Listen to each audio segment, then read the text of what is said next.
Maybe another day, though. This is the one. The Wolfman!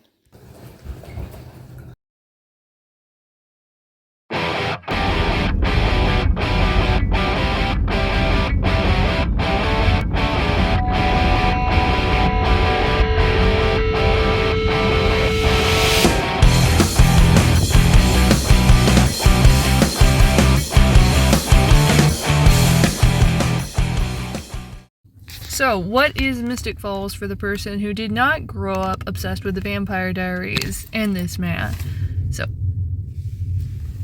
it's the fictional town for the show. It's kind of like a creepy, cozy, small town with a lot of little restaurants and cool old buildings. Kind of like Savannah, but a little bit smaller, but still very paranormal. And it's literally right in Georgia. It was an hour from where I grew up. So the first time I went here was like on my 16th birthday, and we got to do a tour of everything. It's really fun. I do recommend it. Obviously, if you're used to going to places like Disney World all the time, this is not like a theme park. It's just you get to visit the set of a show that you watched a lot. Like you can go to one of the restaurants that was in, like they literally took the Mystic Grill and they made it into a restaurant. Now the interior is going to be different than it was in the show because they filmed in like an entirely different place. The actual Mystic Falls building, which is the exterior that you see in the show, used to be a bank. And around the time, probably later on in the show's filming, closer to the end, they turned it into a restaurant. So it's really cool. Has really good food, really good southern food, and I do recommend the sweet tea fried chicken, which I get every time. It has a little bit of Cajun gravy, not spicy, just flavorful, so it's kind of like Vampire Diaries mixed with the originals, which is another film set you can go to in Georgia that's actually like probably 15-20 minutes depending on traffic from here.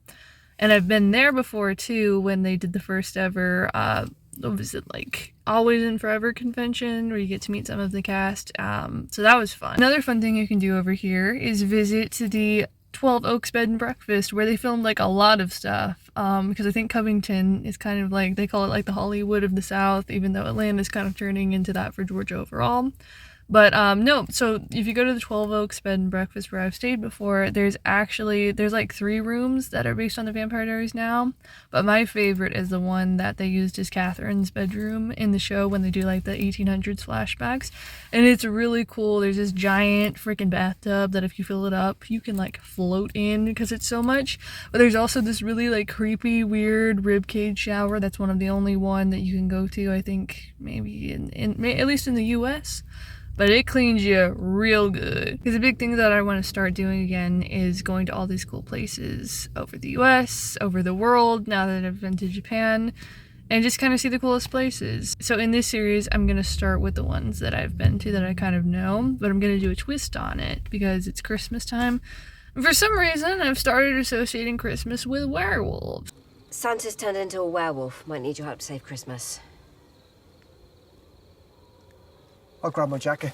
Run! All of you, run! So what better place to go to than Mystic Falls?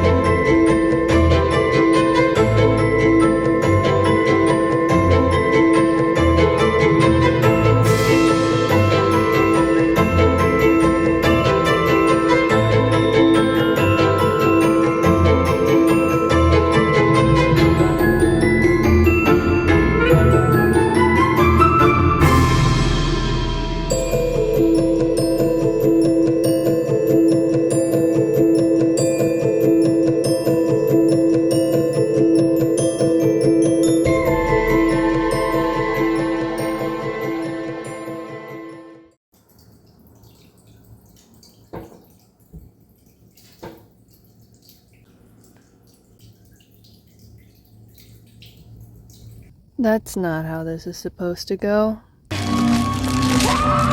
Fun fact, werewolf movies kind of raised me. There has never been any indication of this in prior videos. I just like to make them a fun thing, a good thing. Yeah, there's a lot of pain and horror innate within the werewolf genre. And I mean, that's fine. This guy's totally honing in on that for a movie. I'm gonna watch it, I'm gonna love it, because I love the horror aspect of it as much as anything else. But it was really when Boy Who Cried Werewolf came out where I was like, I had just kind of like finished dealing with a lot of PTSD from An American Werewolf in London, and I'm serious, I was like 10 years old. That movie traumatized me, where I was like, oh, it can be a good thing where you protect the town of Wolfsburg, and I'm like, oh, I love that. I saw a documentary about the first werewolves emerging in France, and I was like, oh my god, the key to defeating them is being one of them. So I just kind of embraced it as like a fun thing, and I totally didn't go through a cringy phase where I seriously thought I was turning into a werewolf when I was like in middle school or anything. But no, it's a lot of fun. So I like embracing the part of it where it's kind of the opposite, where you take this thing that's a gift. It's kind of like puberty on steroids essentially, and you use it to protect your family, to protect your town. Aspects of a dog, loyalty, kindness, fierce protection. Yeah, anyway, those are the traits that I like to highlight in something. It looks like I'm gonna have to get back soon. The sun's going down a lot faster now that, oh shit, can't go back this way. It's gonna be a long walk. It's fine, I still have plenty of time before the sun goes down. But yeah, so I just like to joke about it. It still looks really, really creepy, and I'm gonna love it. It's the first Wolfman movie I ever get to see in theaters, so it'll be a lot of fun. What? Do you guys hear that?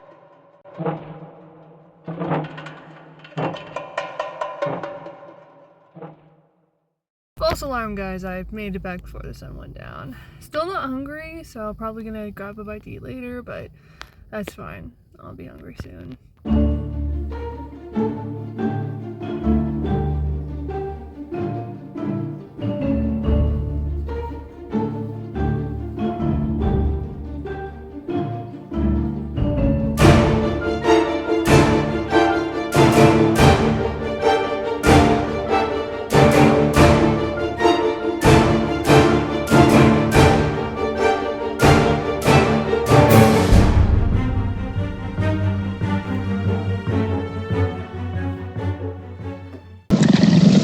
Oh, hey David. Wanna go grab a bite to eat?